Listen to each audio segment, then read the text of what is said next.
This is Rating Descending. where we watch IMDb's worst 250 movies so you don't have to. I'm Michelle St. Clair, I'm Abigail Ward. and this week we watched Delta Farce. 3 bumbling army reservists bound for Iraq are accidentally dropped at Mexican village besieged by hostile forces. Let's watch.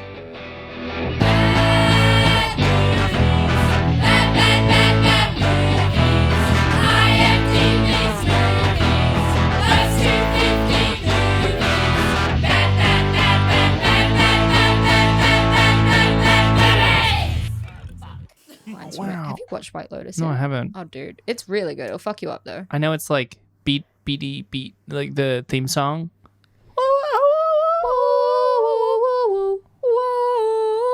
Yeah, but then it's isn't it? And then season 2, it's like Yeah. yeah. That's pretty much it. You don't even need to watch it. That's kind of... I think I get it. That's it. I think yeah. I get it. I know it's Mike White who made it. I can't... White Lotus fucked me up. It really freaked me out. It was an insight into human nature that actually scares me. Yeah? Yeah, it's the way that people will lie to one another to take revenge on being lied to. It's creepy. It creeps. That's exactly the kind of stuff that triggers my bullshit. So for you it was a horror, but for everyone else it was messy drama. Exactly. For me, it's like social horror. What if that's how Claude and me are? And Yeah. then I deep spiraled about it. I went down and down and down and down.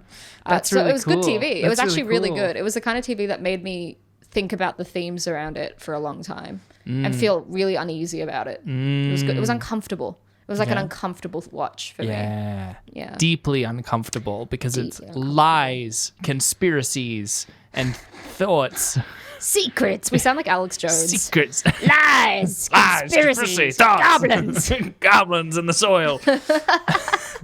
Hey, we got an email. Whoa. We got an email. Oh my God, here it is.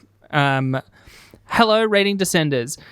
Olivia, honored friend of the podcast, Olivia Bernard. With the best fan artwork ever. Exactly. Olivia's latest email inspired me to also write in. She was the one who introduced me to the podcast to begin with, and I've stuck with it ever since. I've also gotten to see lots of her art over the years, which, as I'm sure you've seen, is fantastic. I'm not visually skilled enough to do anything in that vein, so instead I'll just reaffirm how much fun I've had with the podcast, which has been a mainstay for me since I got onto it in summer of 2022.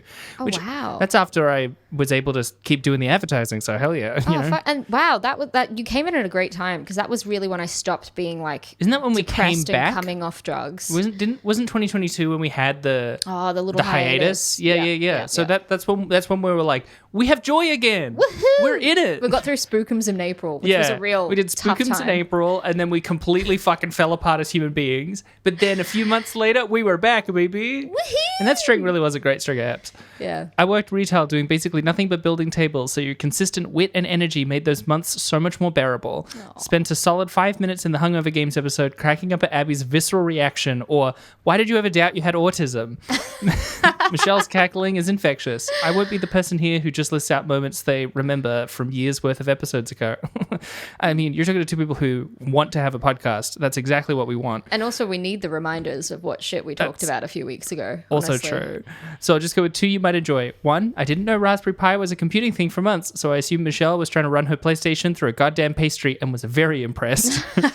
And 2, your thoughts on Ra 1 convinced Olivia and I to watch it, and since we obviously loved it, and I was taking a class on Asian cinema at the time, I dearly wanted to analyze it for my final paper. Unfortunately, the professor shut it down. Still salty about that. Yeah, fuck that professor, man. Don't Fuck take it on board. that professor. If anyone tries to tell you to do anything ever, always say no. Always. That's my advice. In this podcast, we're anti being told what to do in any way. We are pro belligerence. Yeah, we are pro belligerence. Or to paraphrase Community, we're pro anti, Yeah, 100%. Well, you're very pro anti. I'm for anti, 100%. And this year, I will be voting for anti Oh my God. in the 2024 federal elections. Wow. You're fucking getting in on the election, a year early? Yeah. Look at you go. I know. That's how anti you are. Yeah. You're anti the date of the I election. fucking am. I'm anti the election. I'm not excited for it. No, well, no one is. Actually, no, there's a very specific kind of person that is, and they're the worst human being in the world to talk to. Yeah. On a more personal note, and by the way, I did check that this was okay to read out. On a more personal note, I really appreciated finding movie analysis from two queer femme folks, which is thankfully getting more normalized, but still faces some steep uphill battles. Finally got the courage to transition in 2022, and everything since then has been a whirlwind of revelations, equal parts exciting and terrifying. Still working retail, and 99% of people fuck up pronouns, but I've gotten mammed twice and it's felt transcendent. Aww. Also going on 6 months of hormone therapy. For Michelle specifically, it's been profoundly encouraging to hear from another trans woman who's finding a way, however winding or difficult, to succeed in a creative industry. It's some comfort to realize you're not the only one who feels like they're about to go crazy sometimes with all the shit we have to slog through, and rating descending has made the slog easier. Aww. And speaking as a fellow podcast editor, I'm going to come back to this, Michelle's a saint for keeping this all together. 6 police academies, Godspeed. Anyway, not going to ramble for too long. Best of luck for the bottom 80. It's going to be a wild ride. Thanks, Svea. Aw, bless. Thank you so much. That's so sweet. Yeah, thank you so much, Svea. I already emailed back saying, that was incredibly sweet and really did make my day so much. You are coming up to your hormone anniversary. As Yeah. you literally just told me before we started When this recording. episode releases, it'll be the next week. So, 28th of March is my 6th year on hormones. 6 years. Which of course, that's 6 years on hormones. That's insane.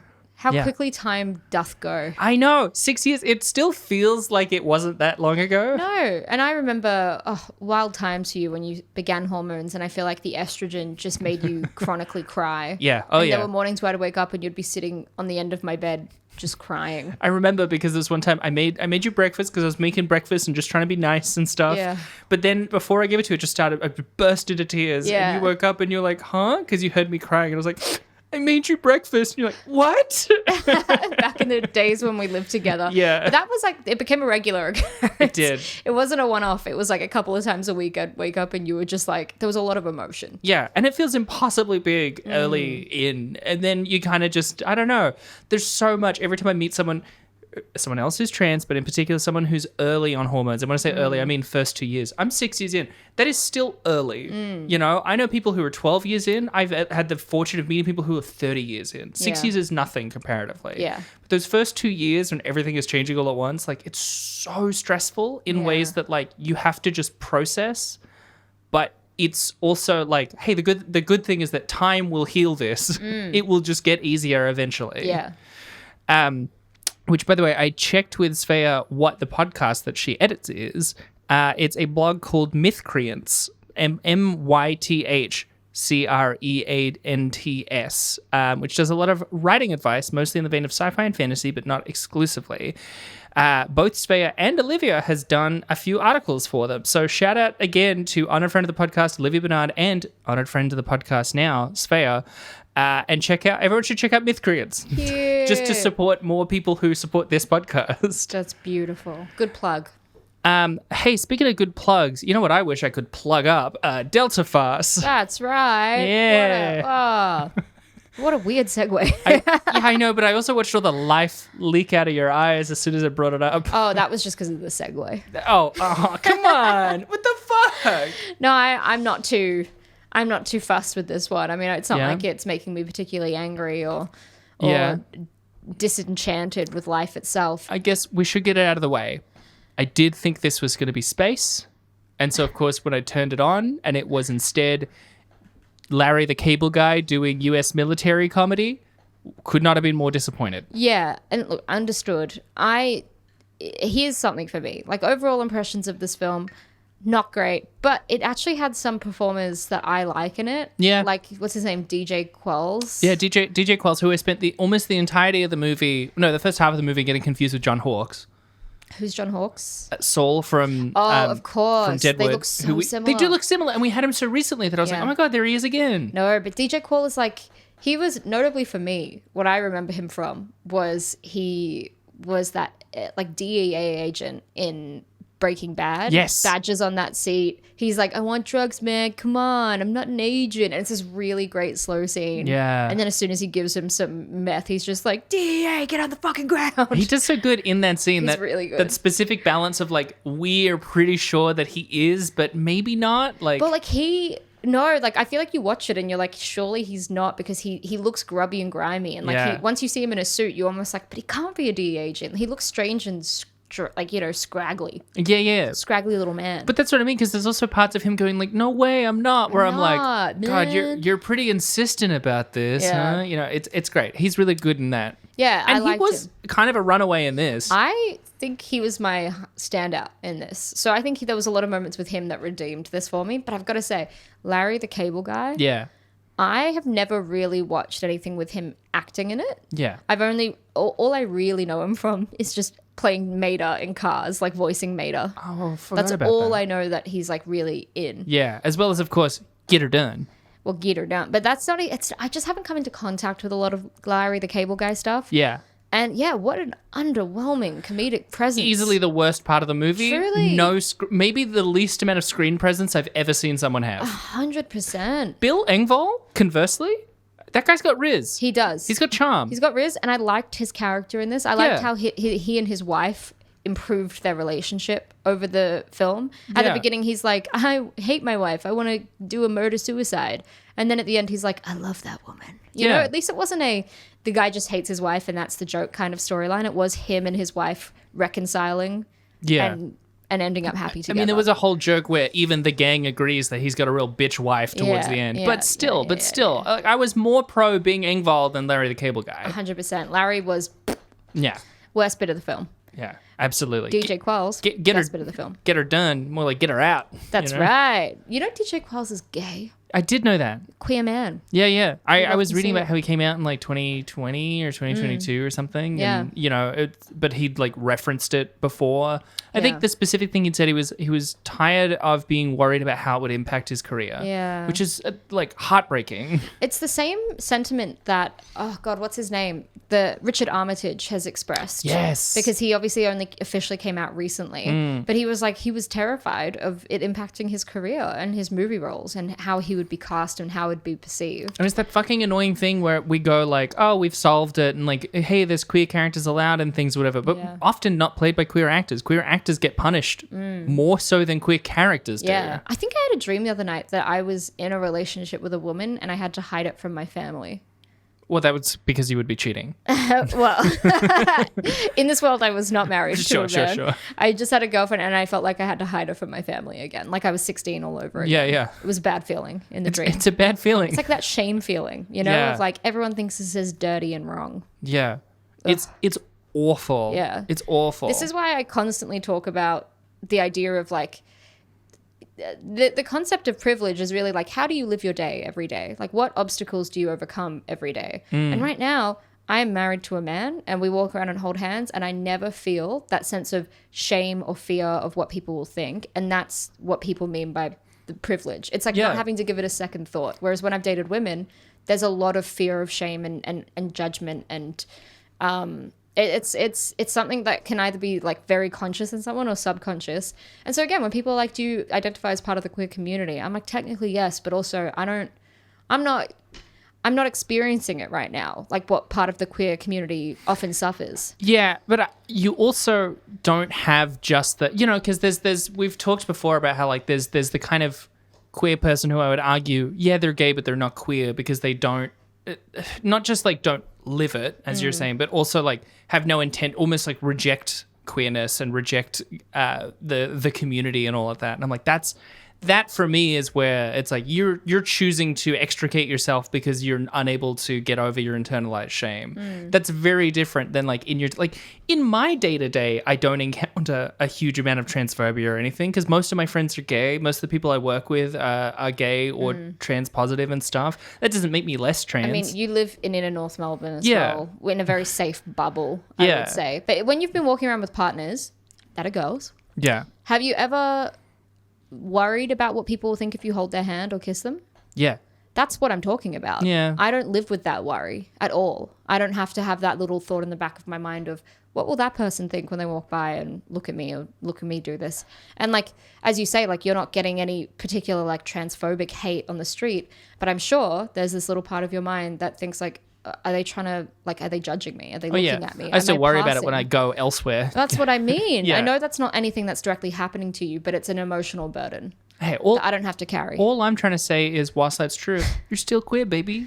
Thanks. You're still queer, baby. Thanks. You're still doing it. Yeah, I guess so. Do you want to get into some key details? Yeah. Yeah. So this came out 2007.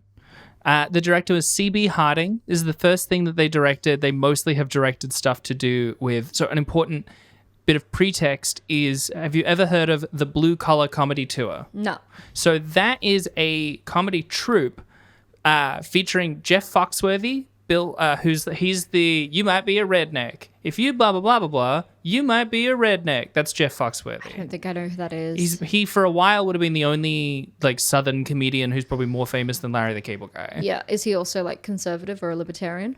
Yeah. Yeah. They all are. Okay. Bill Engvall, Ron White, and Larry the Cable Guy. They also are friends with Jeff Dunham, but he never toured with them, as far as I could tell. They have toured multiple times as well as appeared in movies together. I think it's the kind of thing where it probably started as Jeff Foxworthy with a bunch of opening acts, and then as Larry the Cable Guy's stock has risen, it has become these are the friends of Larry the Cable Guy who appear in his movies. I guess it's sort of like the Adam Sandler to Rob Schneider. No. King of Queens. What's it? Oh, Paul Blart. Kevin James. Kevin James. It's yeah. the God, I Adam hate him. Sandler to Kevin James handover. You know, Sandler is now doing other things. When they want to make like a Grown Ups 3, they're gonna go to Kevin James first. Yeah. You know? Something that makes me incredibly angry when I look at Kevin James. There's just something about him putting his hands in his pockets with his shoulders raised that makes me want to That fucking one throttle King him. of Queens picture. Yeah. You really hate that one picture. Really hate it. I mean, I think he's just like the ultimate symbol of mediocre men making it for reasons that are inexplicable. yeah. Mediocre men that don't work very hard. He's the definition of right place, right time. Yes. You know? And right people, like right friends, right Yeah. circles. Yeah. Ugh. So those four have a troupe. CB Harding has directed a bunch of stuff to do with them, mostly like live shows. I'm of assuming theirs. CB Harding's a dude as well. Probably. Like 90% Yeah. chance. I mean, it just says CB Harding. There's no way. I don't know what their first name is. But yeah, probably almost definitely. I just can't imagine this was directed by a woman. Still doesn't say his name, but it confirms his pronouns. Okay. Chrissy Bob. Anyway, so this is starring, as we've sort of said a little, Larry the Cable Guy, Bill Engvall, DJ Qualls, Keith David, and Danny Trejo. Yeah. Keith David. Love that man. Always love Keith David. Beautiful voice. Every time he's on screen, it's Presence. pure charisma. Gravity. Oh, Yeah. yeah. He commands the screen. His smile. Every movie that gives him an excuse to smile, Yeah. I'm so in it. I'm in it. Wickedly handsome man. Oh my God. And then also, Danny Trejo, I actually feel like he had a lot of fun. Like he was actually Yeah. giving it. Like I think he was leaning into it a bit, which I enjoyed. I mean, seeing. this is not a man with standards No. in cinema, so like he's definitely having fun with it. Yeah, he's just letting loose. Yeah. And I appreciated it. And of course, he's the returning actor from Spy Kids 3. Yes. I don't think any of the others have been on the list. Wow. I tried to look first-timers. up with like Keith David and stuff because I keep feeling like he was on the list. It's just he's been in movies where like we've watched the first one of something and Keith David's been in it, or movies that the podcast has made me think of watching. Sometimes I get confused because I'm like, oh, Keith David, he was in something. I'm like, it's just that I rewatched The Thing and I keep thinking the only movies I watch are for this podcast. I always think of Keith David as being a similar kind of person to the guy that played Gus in Breaking Bad.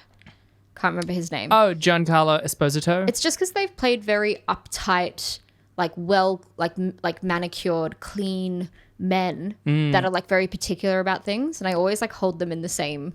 I get you. They're also both Spotlight. charming. Like, you Yeah. get early career Giancarlo when he's doing more charming stuff. That's where you get the Keith David comparison. Yeah, you know? fully. But he's charming as Gus until he becomes fucking maniacally He evil. is. It's just since then, he only ever gets cast as Yeah. Gus Fring without the charm. And I'm Yeah. like, come on, give him something else. Yeah, Also, anyone who wants to correct my pronunciation, that's how he says it. It's Giancarlo Esposito. He's Italian, not Spanish. There you go.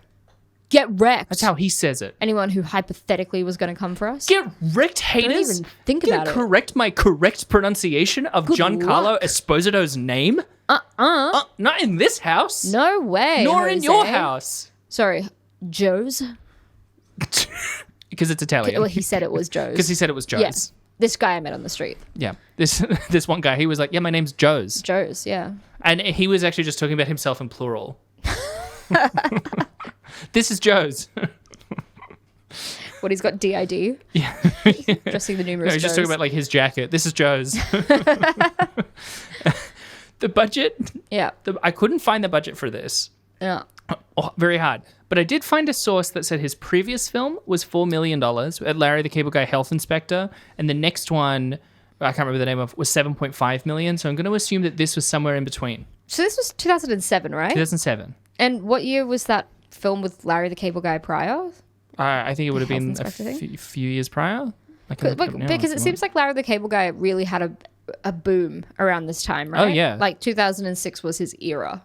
Yeah, that was peak Get Her Done. Well, I mean, like, that's when Cars came out, right? 2006? I guess so. Did you like Cars? No, I didn't like Cars. As an adult, I understand that Cars is fine. I made the mistake as a film I watched the change in generations happen as a teacher. For any listeners who don't know, I started teaching when I was 22, and last time I taught was like a year and a half ago, so I was 27. Over that period, I went from being pretty similar to the students, given that most of them were 18 to 25. However, at that point, if I said, I think Cars is kind of meh, they would have been like, yeah, I don't really care for it, because they're mostly thinking of it through the veil of their younger sibling perhaps watching it. I said in Year of Our Lord 2022, I think Cars is meh. The whole class was about to fucking riot. I like Cars. I think it's fine. I think of the peak Pixar era, it's my least favorite. It's not even like it came out when I was 11, you know? So it's not even like I was like necessarily too old for it. I felt a bit too old for it, but I also enjoyed the atmosphere. I liked the desert town. You love a good like small town doing a bunch of bullshit. I liked Doc and like all of like the old photos that he shows Lightning McQueen. I liked the atmosphere of it, and I liked that Bonnie Hunt played the lead sexy female car. Yeah, that he wanted to. Such a hot car. Yes, fuck. Larry the Cable Guy Health Inspector came out in 2006. Are we done talking about cars? Witless Protection came out in 2008. All day. What's your favorite Mater line? I don't remember a single line of Mater. I don't care for Mater. I don't like Cars. I don't like Michelle's Larry the Cable Guy. Michelle's like instantly tensed up her whole body. Since that fucking movie came out, people keep asking me what I think about Cars. It's shocking how frequently people ask me what I think about Cars and get upset when I'm not giving effusive praise. Have you tried giving it another chance? I don't want to think about it. I just don't. I don't want to think about Cars. Why? I don't care for it. It doesn't make any sense to me. What happened?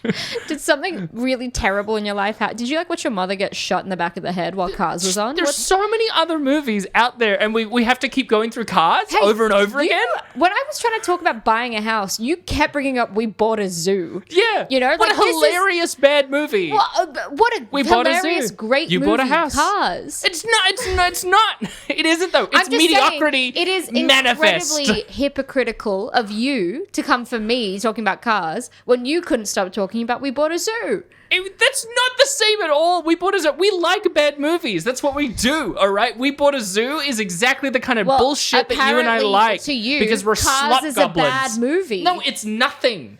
It's not nothing. It is nothing. It's watching paint dry. It enters my head and exits it at the same speed, creating Everything a vacuum in my exits your brain head, where okay, thought Michelle? should be. Your head is a vacuum. It just sucks. I'm not what I don't want to keep talking about Cars. I haven't even gotten to the overview. All right, go for it.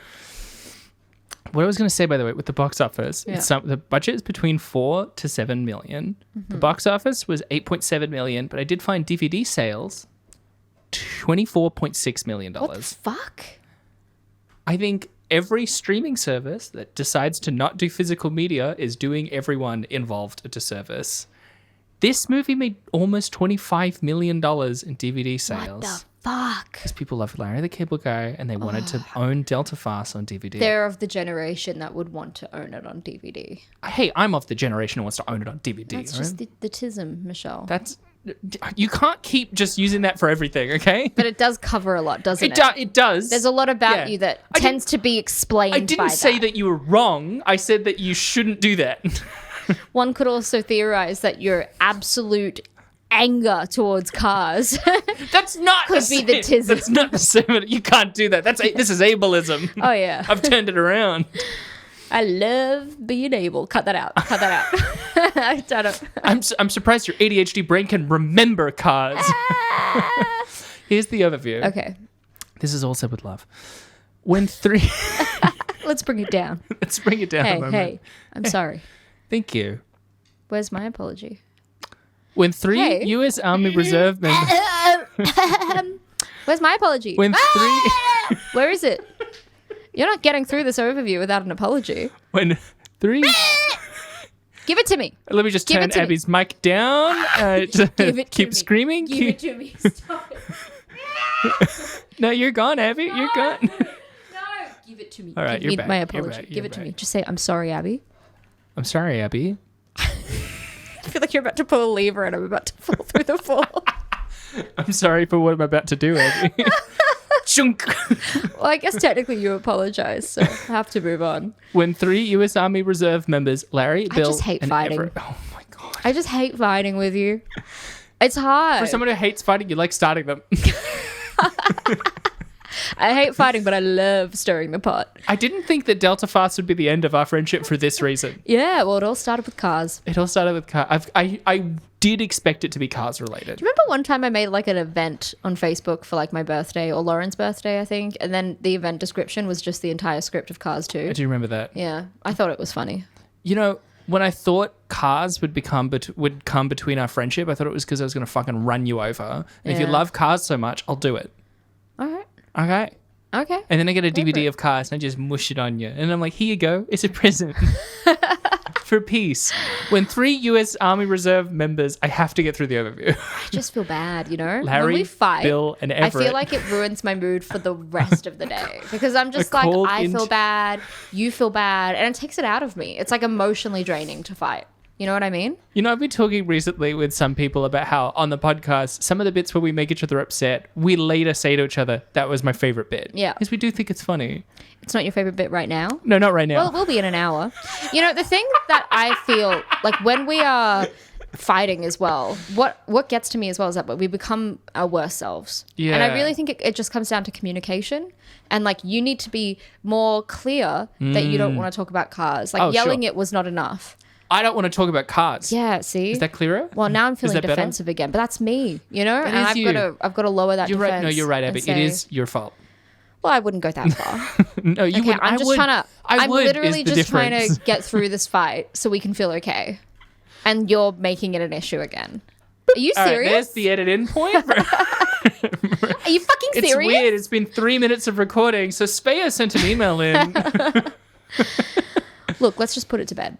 I'm happy to do Are that. you feeling good? I'm feeling great. Okay, because I'm feeling a bit. I'm feeling alive. on edge. Here's the thing: our fights make me feel stronger Whoa. and more powerful. Whoa! Yeah. You're sapping me of my energy. That's right. Interesting. You might think you're blocking me. You're only improving me, making me sharper, better, Stronger. stronger. I respect it. All right. Larry, continue. Bill, and Everett Please, are called Michelle, into unexpected. continue. Abby, I would love I it. swear to God. Well, are we doing the overview? We're almost 25 minutes in, maybe 30, Yeah. depending on how much I cut. Sorry. I have to get through the overview. All right.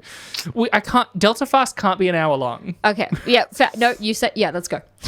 Let's go. When 3 U.S. Army Reserve members, Larry, Bill, and Everett, are called into unexpected active duty, they are quickly trained and whisked away to fight in Iraq. However, during the flight, they and their sergeant get accidentally dumped out of the plane and land in northern Mexico. Thinking their sergeant is dead and mistaking their location for Iraq, the trio drive off and try to find a way to complete their mission, which is very nebulous. To They're get just terrorists in a car with a gun. Yeah. Yeah. That's all they seem to understand of it. They semi-accidentally liberate a nearby town from a gang and bask in the adulation of the locals. While trying to help repair the town, they slowly realize they are in fact in Mexico, but decide to ride it out. However, the gang comes back to town as the sergeant arrives. They manage to scare off the gang with a bazooka by accident, but they kidnap the sergeant in the process. Or the gang does. The gang does. The three decide to try and save the sergeant by breaking into the gang's compound. They manage to escape but draw the gang to the village. A shootout begins, but they are saved when a large number of American military helicopters arrive and get the gang to stand down. Nice. Then everyone has their own individual happy ending. Yeah. I will say there were bits of this film that made me laugh. There was a couple of things. Yeah. I think DJ Qualls was great. There was also that bit where Maria, who is this like beautiful woman from the local Mexican village La Miranda, and she tells Larry, the cable guy, who she's meant to be romantically interested in for whatever reason, because he's like a white liberator, quote unquote, that she's like, we're being, the leader of the gang that's hurting us. His name is Carlos Santana. And then it just like plays like a little guitar riff where it's like, and the I was score like, that's becomes funny. guitar riff, and specifically his tone. I wrote that down as well. As like, that's a funny bit. That was funny. That's a good bit. Made me laugh. I also thought it was funny, but I don't know if it was the way it was intended. The way everyone keeps calling Santana a singer, they're like the singer, and I'm like, he's way more. He's so much more than a singer. He's way more known for his guitar playing. He makes a lot of instrumentals. Yeah. Calling him a singer is very funny to me. Yeah. I would say I'm not the biggest Santana fan, but it's really just honestly because of how much I hated that song Smooth. I hated it. My mum loves Rob Thomas, loves Santana, and loves that song Smooth. I love Rob Thomas. I hate that song. There's something about that riff that just doesn't rub me the right way. Yeah. In fact, it rubs me the wrong way. Maybe it was because it was like used in 25 different films that came out in 2004 or whatever. It's a weirdly popular song. It was just so popular you couldn't escape it. Yeah. You didn't want it anymore. It's making me agitated. You know how you feel about Cars? That's how you feel about Smooth by Carlos Santana, feet Rob Thomas? Yeah, feet Rob Thomas. Feet Rob Thomas. I love Rob Thomas though. And you love his feet. Yeah. In this... Sure do. Glad you had to... Finally, I didn't have to talk about it. He was in that one episode of It's Always Sunny, right? I don't remember seeing his feet, but I do remember he was actually pretty funny in it. I reckon if you look at the music video of From Meet the Robinsons? where he's like on the run from his solo album, first song on his solo album. Oh, the Diamonds? Her Diamonds? This is how hearts break. This is how hearts break. Yeah, That's and he's like, song that I was thinking of. oh, is it? Yeah, that's okay. And he's on the run, and then like he's like got all these diamonds, and he's running up walls. I bet we could look at his feet. That's all I'm saying. Maybe it is that song. Maybe. I don't know.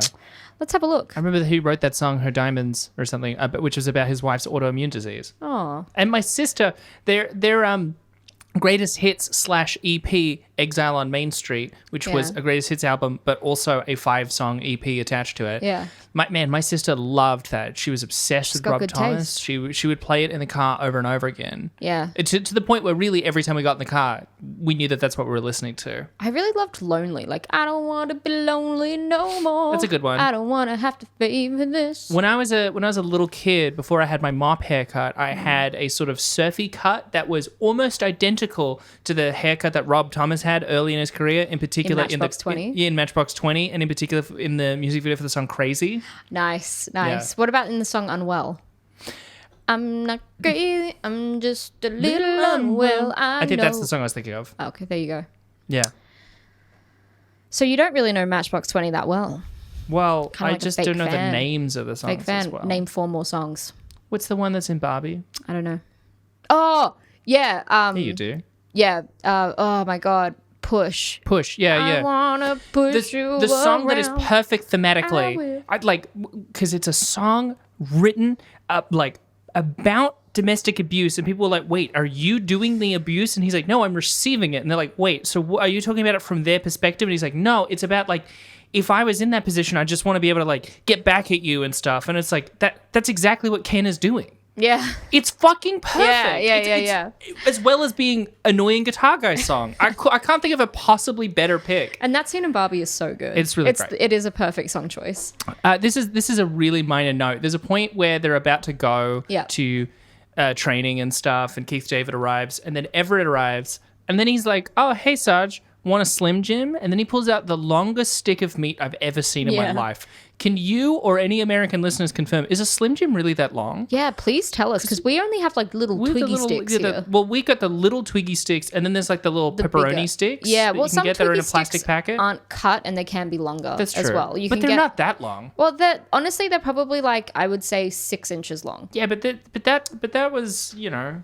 And then there's that thing some in the that's movie was like fucking bigger than his head. I said inches for our American audience, by the way. Yeah. That is roughly because you were picturing a big ol' penis. That's right. Sometimes I just wish I didn't speak. Yeah.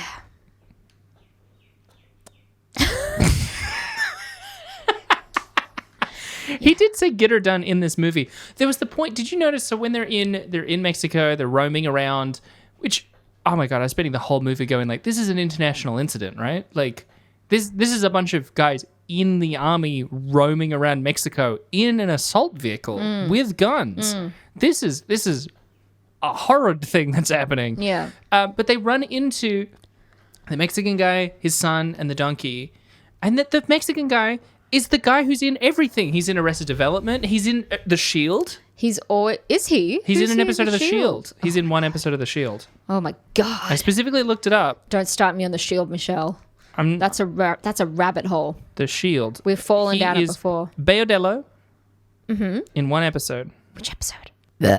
Little one for all you listeners there at home. Season 3, episode 7, Safe. Safe. Oh, dude. The Money Train. I haven't You'll seen have to watch it.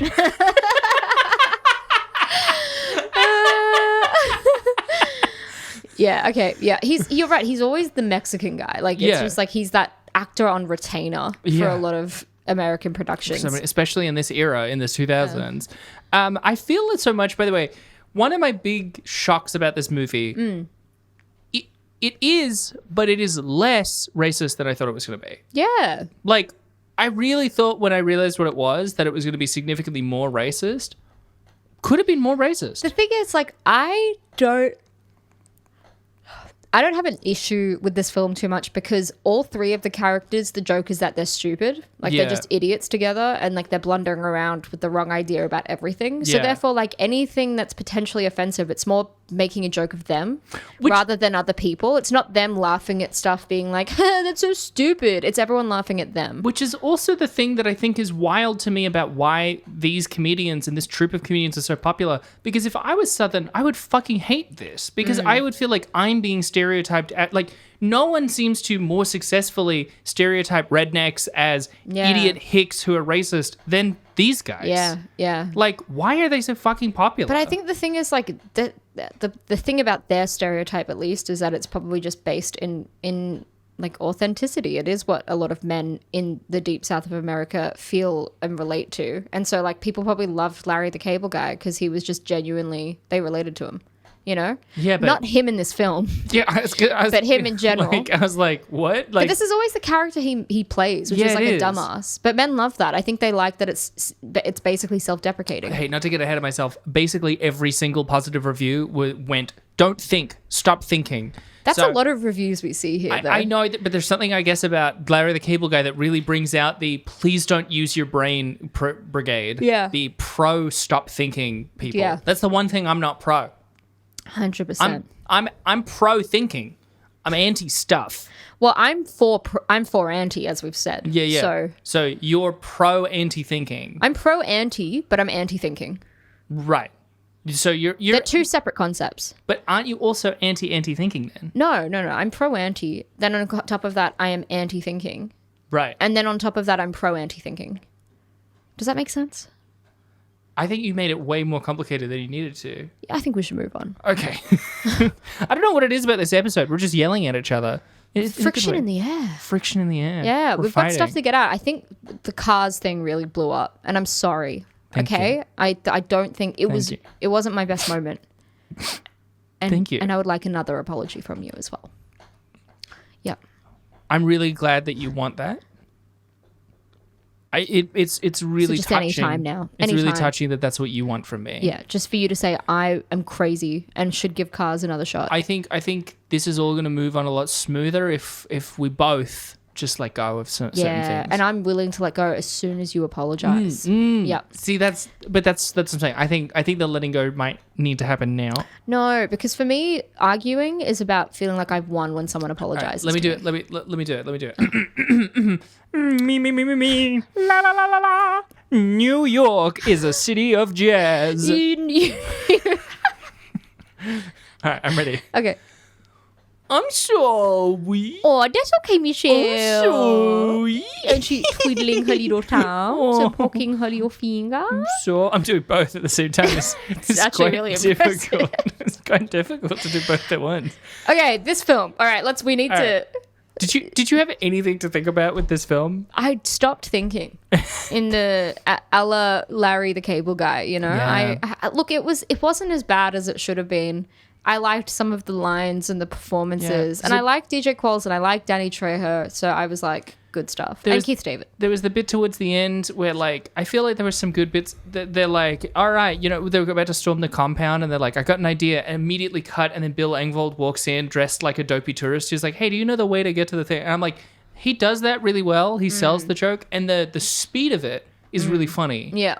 That's a good joke. There's some good cutting, good pacing. Engvall was funny. Yeah. He could have been more funny if he was in it, like, did more with it. Every time he got, like, a solo bit, they would focus on the least funny parts of his character. Yeah, definitely. But, you know, he had charm. He had screen presence. Yeah. Something Larry the Cable Guy was sorely and repeatedly lacking. 100%. It's annoying that he was the lead considering he was the weakest out of everybody. Yeah. And again, like, Keith David really carried it. I liked some of the performances. I liked some of the jokes.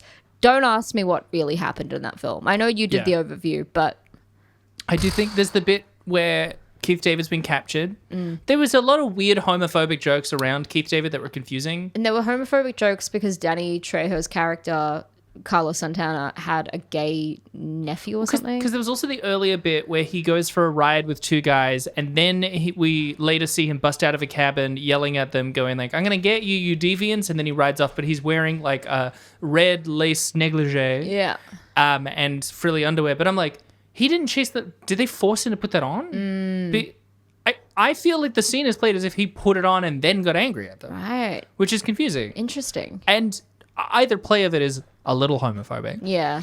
I will say, Monty Python did this thing, which I feel like was okay considering the taste of it. Like, they had the skit where they would, like, Michael Palin and Eric Idle would come on in, like, full judge garb. They'd be, like, wearing the long red coats, and they'd have the long, like, I think they call them long bottom wigs made out of horsehair. I know. And they're coming there talking about how awful that case was and how, like, you know, what they've been up to that day in their trials. And as they're disrobing, they're wearing just, like, lacy lingerie underneath. And I feel like it's not them making fun. They're just normal dudes. It's just like kind of being like, they're not making fun of gay men. It's not really the vibe. It's more like, isn't it funny, these guys that are so professional and then they're just wearing lingerie underneath? Like, and I'm like, it's kind of how you get away with it, you know? Yeah. The joke is that they're judges. Yeah. Not that they're gay. Because I don't think that's what's happening here. No.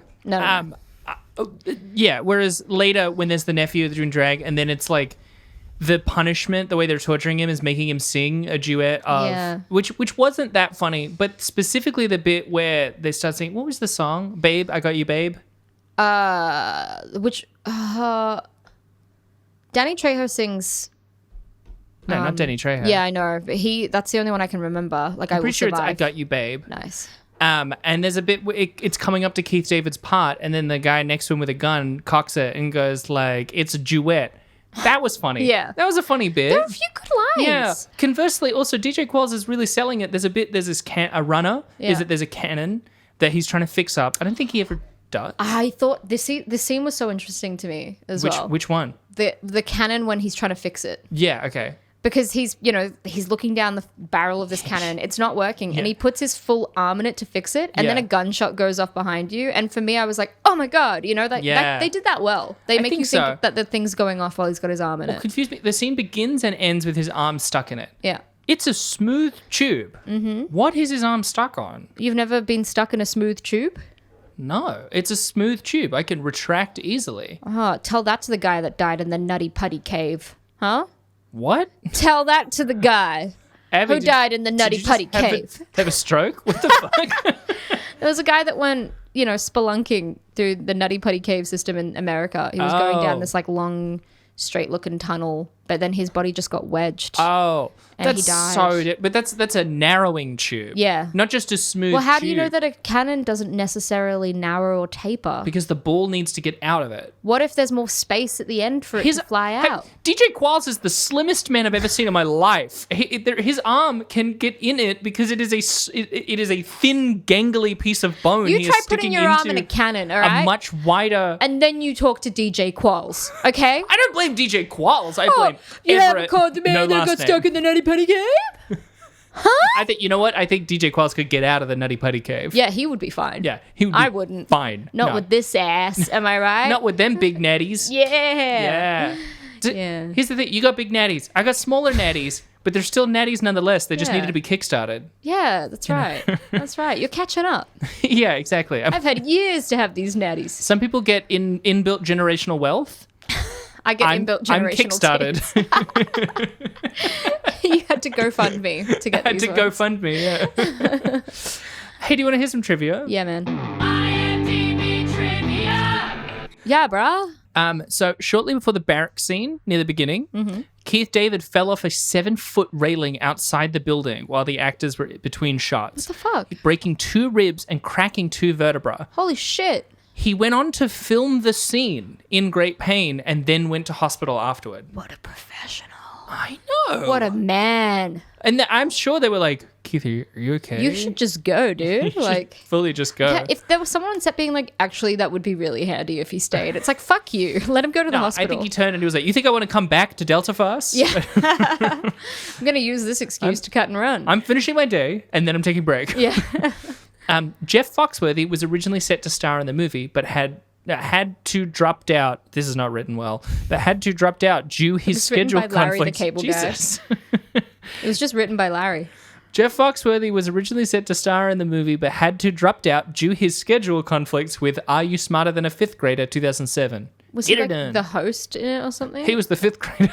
yeah, pretty much. I think I already know the think he answer to was that the host. question. He's not smarter than He's a not. fifth grader. Yeah, my theory is that he was going to play DJ Qual's character. Because Probably, because DJ Qualls made no sense as the other 2 are in a troupe. They're in a troupe, and also like the characters are their real names, and then Yeah. DJ Qualls is like Emmett or Ernest or whatever. Everett. You're close. I just watched this, man. Yeah. It's gone. It's gone.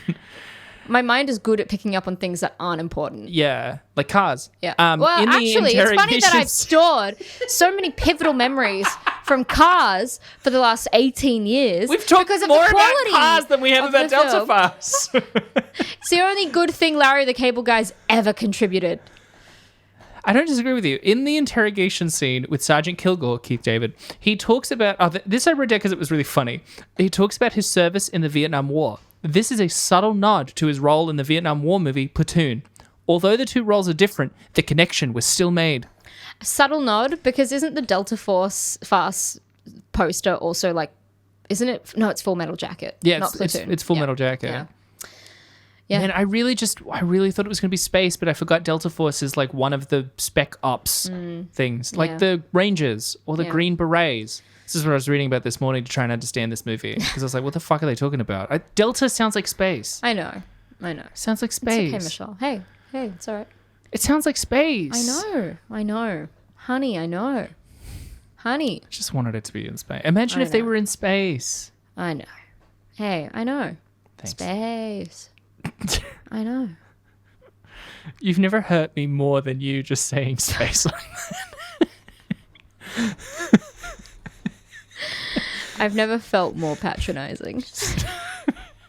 Space. Space. Look, frankly, I'm not a space girl. I don't get it. I know you're not. It's for me. You're not a fucking Iraq war girl, though. I'm not. Look, I can appreciate that space is cool, but the Well, idea what if of it was being in this cowboys, or big, what if they were in a small American town? gravityless dark void sounds terrible. I don't want that. I Yeah. love being on Earth. That's part of what's interesting about It's it. where I belong. You know? Give me another one. What if they were in the English countryside and it was all twee and shit? There we go. How's that? How's that? Yeah. What if they were stuck headlong in the Nutty Putty cave system? Did you fucking love that so much? I fucking love that one. Oh my god, what if they were a small highway town? When, this is technically a goof, but it wasn't weirdly written. Okay. When Larry, Bill, and Everett were heading for Fallujah, Iraq, they suddenly found themselves in northern Mexico. You cannot reach Iraq in a C-130 by way of Mexico, which is a good point. There's no way where they were flying from, which I'm pretty sure would have been the southeast of the United States. Yeah. Oh, southwest of the United States? When they started, no, it would have been southeast. Where do they live in the southeast in the beginning? Abby, I don't even know if it's specified. I thought they were in Missouri? Texas or something. Texas? I don't think they're in Texas. Okay, I think they're in like Georgia. Okay. I'm pretty sure they're in Georgia Okay. because there's a different reference to Georgia at one point. We'll have to dig through the Delta Farce lore to find the answer to this question. Have you got another 20 minutes? Fly east to Iraq. How are they in northern Mexico?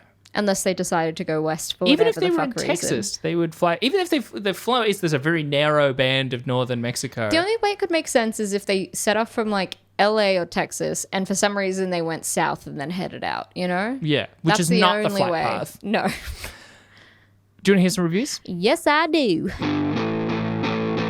Reviews. This has 5% on Rotten Tomatoes Whew. and 3.6 on IMDb. The Rotten Tomatoes consensus, this is just my favorite of the reviews. Too afraid to be a real satire of the Iraq War, Delta Farce instead devolves into reprehensible, unfunny mix of slapstick, gay panic, and flatulence jokes. Yeah, that pretty much nailed it. Yeah. Especially the gay panic. Yeah.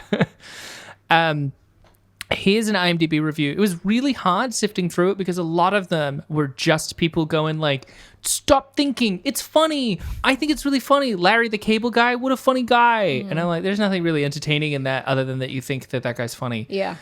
So this one's titled Don't Overthink This by Nabor7. Mm-hmm. After reading the various comments for this, it seems that most viewers have allowed others to do their thinking for them. This movie is not To Kill a Mockingbird. This is so libertarian, by the way, as is. well.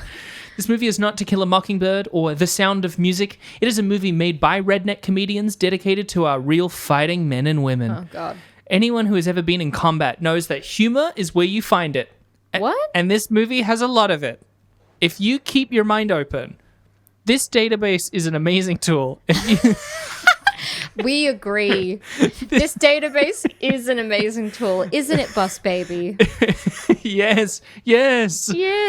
If you look at other movies commented on by users who didn't like this movie, the majority haven't liked other inane titles with the same bent of humor. I don't pay theater prices to see a movie. They are a ripoff, especially when most moviegoers are rude, inconsiderate slobs. Yeah. I guess my point is that if a person doesn't like this type of movie, why pay the money to hate something you have predetermined to hate? The trailer was enough to know how the movie would be. If you like to be entertained and don't want or have to think, this is an excellent movie. 7 out of 10. I do love temporarily not thinking for a bit, but this Yeah. film didn't assist in that. It's just That's why so... I used to do drugs. Yeah. Yeah. There's quicker avenues than fucking Jeff Foxworthy. Here's another one. Harmless, Amusing Diversion by Mushbuster. This film rated only 3% at RottenTomatoes.com. That means it pleased only 3% of all the reviewers. Critics would be a pretentious job description for most of these folks who wrote it up. Jeez. I know. I'm going to call them reviewers. Critic would be too pretentious. If you read the reviews are proposition... What? If you read the reviews are proposition far more tedious than the film, they seem to hate you'll see why there's nearly universal disdain for the flick. Why aren't you getting this, Michelle? Crystal clear to me. I'm so sorry. I think I stopped thinking in the middle of it. Well, that's good. And it's our favorite to list, by the way. 1. A premise based on military reservists going to fight in Iraq. See Bush derangement syndrome. 2. Whoa. Jokes predicated on homosexual panic, the despised homophobia. But the homophobia is in quotes. And 3, in quotes, idiot racist humor. E.g., I hear them carpet flyers don't wipe their butts. Well, the establishment types cannot stand by and allow us to laugh at those sorts of things. Now, can they? Especially not if they happen to be funny. So they've sharpened their pens and let fly against what is basically a sweet, harmless, and amusing diversion. They said the same things with a bit less vitriol. After all, the premise didn't arise from the hated Iraq campaign, did it? About Larry the Cable Guy's last movie. So I rented the DVD and laughed my ass off. I mean, can you really not laugh at Larry's fart and plumber's crack jokes? Or big old burly rednecks worrying about their masculinity? Of course not. Fart jokes are funny! Hey, you may not laugh as hard as you would at the hoity-toity pretentiousness of the mainstream media's narcissistic reviewers, but you'll laugh nonetheless. 8 out of 10. The truth is, the racist lines like them carpet flyers don't wipe their butts, like the joke is that is a horrible thing to say, and the joke is on people that feel that way, the kind of people that would say that thing. It's not actually the characters are like, all the writers are like, this is a funny joke and this will get laughs. The joke is that the joke is bad. Yeah. The thing that offends me isn't the premise of the jokes being racist or homophobic. It's the punchlines. Yeah. You know? But then there's people like this where they go online and they're like, I get it. It's a funny joke. You're all taking too much offense. And it's like, I think you're the one that didn't understand the joke. Yeah. Like, if you think that's what they actually feel, I don't think you get it. I'm also like, are you just getting off on the idea that you're allowed to be a little offended the way they're like, I'm allowed to. Despised homophobia. Oh my God. As it were. It sucks that people can't be homophobic anymore, man. I know. It is so fucked up. It's so hard. Sometimes I look in the mirror and I'm like, ooh. I heard about did you ever hear about the turkey slap incident on Big Brother? Yeah. I hadn't heard about it. Claude mentioned he was talking about the turkey slap thing in Big Brother, and I was like, what the fuck was that? And we looked it up, and it's like he had thought it was just that it was like consensual and normal, but it was fully sexual harassment, and the guys got kicked out. And I read this interview by the guys later on being like, the way we were treated was so appalling, like everyone was branding us rapists. And I'm like, maybe you shouldn't force your dick on someone's face, and then people won't call you a fucking rapist. Or a racist. Look, he's from Bondi. He'd probably be a racist as well, probably. let's be honest. It's just fucked. It's like, it's bizarre when it doesn't matter. I'm getting riled up. Here's the last IMDb review titled Very Funny by ED76151 or alternatively ED 76151. Thank you for the alternate suggestion. I don't know how it's meant to be read, you know. Is it Raymond Jowdy? Is it Giancarlo Esposito? How's it meant to be pronounced? Well, you're just stressing the wrong numbers. Yeah, That's the thing. You've just got to put your stress on the 7, It's actually not the 6. Ed 76,151. Christopher Walken. Ed 76,151. Okay, go. Find us. If you served in the military, then your only response to this film is to laugh your ass off. If you didn't serve, then you might not get some of the humor, but hopefully you were able to laugh just the same. 9 out of 10. 9 out of 10. What do you reckon is the chance that guy served in the military? Don't know. I think 2%. Nice. All right, I'll go with that too. What's your review? I've stopped having my own thoughts, by the way. I'm just trying to follow protocol. Yeah, sure. Well, you have thoughts to on have a this? thought. Yeah. Well, it wasn't Cars to start with. Yeah, it's no cars. No cars. Listen. I don't understand why this film is lower than films like Little Man. It's not like I want to defend this film. Like, this film's stupid and dumb. This is the second time this week you've referenced Little Man to me. I Little forgot Man we was did a it. low. Little Man was a real low for me. And you know what else was a real low for me? I was thinking about this. Yoga Hoses was probably the real low of this podcast. Yeah. We were both in tears before we recorded it. We were, which was not related to Yoga Hoses, but Well, for me, Yoga it was a Hoses bit. didn't help. I think I was like, I'm in such a dark place, and the last thing I want to do is talk about yoga. Didn't we start by we had to look up a bunch of Would You Rathers, and we did that for 30 minutes to calm ourselves down? Yeah. What a time. But this, it's not like it's. I don't feel like things are getting worse. Yeah. I'm enjoying myself more. That's the confusion. This film. Would I ever watch it again? No. I'd never watch it again. No. So for that, I think I have to give it a 3 out of 10. That's it's fair. a 3. I think I'm with you. This movie gets a 3. Yeah. It's nothing, but it was a movie. And there were 1 or 2 jokes that were pretty good. There were 1 or 2 jokes that were okay. Yeah. That were okay. Let's not talk it up too much, you know? All right. Well, you know, if you like hearing us fight, you know where else you can hear us fight? Social media. You can find us on X at Rate Descend Pod, on TikTok at Rate Descending, or you can even email us, like Svea, at ratedescending@gmail.com. We love those goddamn emails. Or you can find us on YouTube now. We have our own YouTube account under Rating Descending as well. Go check it out. Hell yeah. Also, you can find me on social media at Twitter and Instagram at Michelle.St. You can find me on Letterboxd at M.St. And also go check out Shippers, a series I worked on on YouTube at Shippers the Series, where you can also find No Ordinary Love, which is at No Ordinary Love series. Nice. And please, pretty please, don't forget to leave us a review wherever you get your podcasts. It really makes a difference. Oh, Abby, that was we're both melting. It's a hot day. Yeah. It's March and is- it's like 30 degrees. It is Smooth by Santana because, man, Shut it's a hot one. Shut up. Shut up. It's Cars because it's Lightning McQueen. You just, Abby, I don't think you get the joke format. I Yeah, don't think you get it. I've spent a long time punching up this joke format, and I don't think you Just get stay it. out of it. Just stay out of it, all right? This is my get her done. All right. All right? All right, I get it. Well, we must be Larry the Cable Guy because we sure got her done. What are we watching next week? Michelle, next week we are watching Swept Away. Yes! You seem excited. This is the Guy Ritchie directed Madonna starring movie Oh, that shit. almost killed his career. Oh, shit. Yeah. You know what we got to do, and we've said over the last year that we would do a lot of bonus episodes, none of which we've done yet. Well, we're busy girls. But you know one we got to do that we should do as part of this? Yeah, we can record a double next week. Is we should do Swept Away, and then we should also do Revolver, a movie he did around the same time. I've seen Revolver. Yeah. It's not great. Okay. For the podcast. All right. A little Guy Ritchie double. Yeah, all right. You know All what right. also wasn't great? Rock and Roller. That was a really average film. I liked Rock and Roller. Yeah? It wasn't for me. I think it's not as good as Snatch or Lock, Stock, but I think I really enjoyed I it. thought it was too flashy with no substance.